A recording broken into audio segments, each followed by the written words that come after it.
আসসালামু আলাইকুম এভরিওয়ান, সবাই কেমন আছেন? আশা করছি ভালো আছেন। আল্লাহর অশেষ রহমতে আলহামদুলিল্লাহ আমিও ভালো আছি। তো আপনাদের মাঝে আবারও চলে আসলাম নতুন একটি ব্লগ ভিডিও নিয়ে।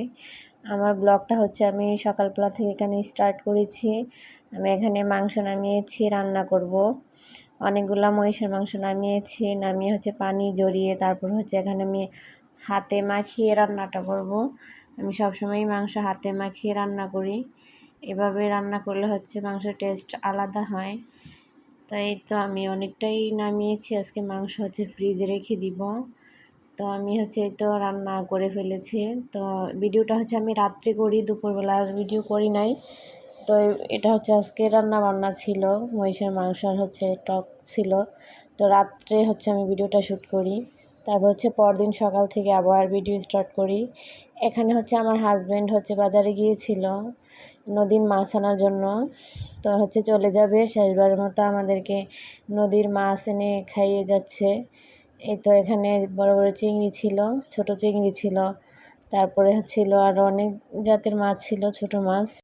মাছ আনার সাথে সাথে আমার শাশুড়ি বলতেছে যে কিছু চিংড়ি মাছ হচ্ছে এখনই ওকে রান্না করে দেওয়ার জন্য। তা আমি হচ্ছে কিছু চিংড়ি মাছ নিয়ে আসছি, কেটে ধুয়ে ওকে রান্না করে দিব সাথে সাথে। এই তো আমি চিংড়ি মাছ রান্না করতেছি। এই তো আমার চিংড়ি মাছ রান্না শেষ, এখন ওকে খেতে দিব। তো আমরা সবাই মিলে এখন খেয়ে তারপর হচ্ছে বাকি মাছগুলো কাটবো।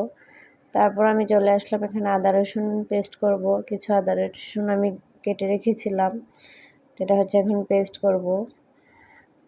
তো এই তো আমি আদা রসুন ব্লেন্ডারে ব্লেন্ড করে নিয়েছি। আমি হচ্ছে বেশি আদা রসুন একসাথে ব্লেন্ড করি না, মানে আমার বেশি দিন ফ্রিজে রাখলে ভালো লাগে না।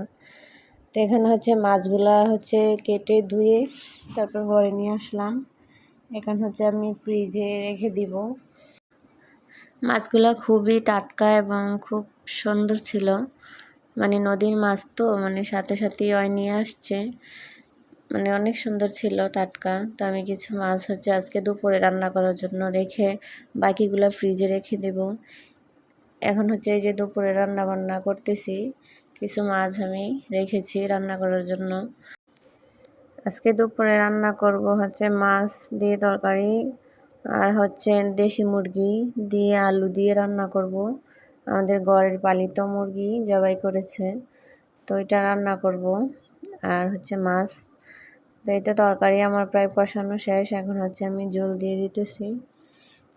ঝোল দিয়ে হচ্ছে কিছুক্ষণ ফুটিয়ে হচ্ছে আমি মাছগুলা দিয়ে দিব। তো আমার হাজব্যান্ড হচ্ছে চলে যাবে, আর বেশি দিন বাকি নেই, তো ওর জন্যই ঘর থেকে দেশি মুরগিটা জবাই করেছে।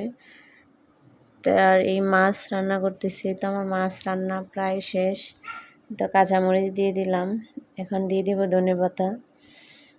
তো আমি হচ্ছে ধনিয়া পাতাটা তরকারি নামানোর কিছুক্ষণ আগে দেই, বেশি আগে দেই না, তাহলে হচ্ছে স্মেলটা চলে যায়।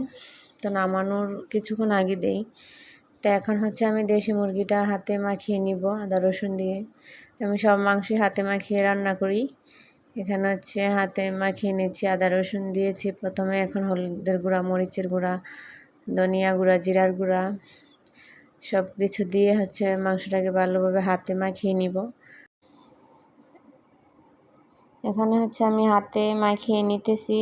তো হাতে মাখালে হচ্ছে মাংসর টেস্টই আলাদা হয়।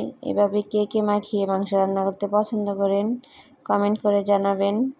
এখন হচ্ছে বাগার দিয়ে হচ্ছে আমি কড়াইতে ছেড়ে দিয়েছি মাংসগুলা। এখন হচ্ছে কিছুক্ষণ কষিয়ে তারপরে হচ্ছে আলুগুলা দিয়ে দিব। আলুগুলো আমি আগে সিদ্ধ করে রেখেছি, সিদ্ধ করে রাখলে হচ্ছে আলুটা মানে ভালো, তাই আগেই সিদ্ধ করে রেখেছি। এখন হচ্ছে মাংসটা ভালোভাবে কষিয়ে আসলে তারপরে হচ্ছে আলু দিয়ে তারপরে ঝোল দিয়ে দিব। এভাবে ঘরের পালিত দেশি মুরগি আর ঘরের ক্ষেতের মধ্যে করা আলু দিয়ে আজকে রান্না করতেছি, মানে খুবই ভালো লাগতেছে যে ঘরের মুরগি ঘরের আলু, মানে রান্নাটা অনেক মজা হয়েছিল।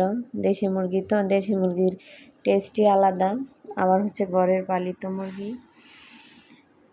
তো এখন হচ্ছে আমি আলু দিয়েছি, এখন ঝোল দিয়ে দিব। এটা আমার রান্না প্রায় শেষ। এখন হচ্ছে টেবিলে আমি সবাইকে খাবার বেড়ে দিয়েছি। তো ভিডিওটি এ পর্যন্তই। সবাই ভালো থাকবেন, সুস্থ থাকবেন। ভিডিওটি ভালো লাগলে একটি লাইক করবেন, কমেন্ট করবেন। খোদা হাফেজ।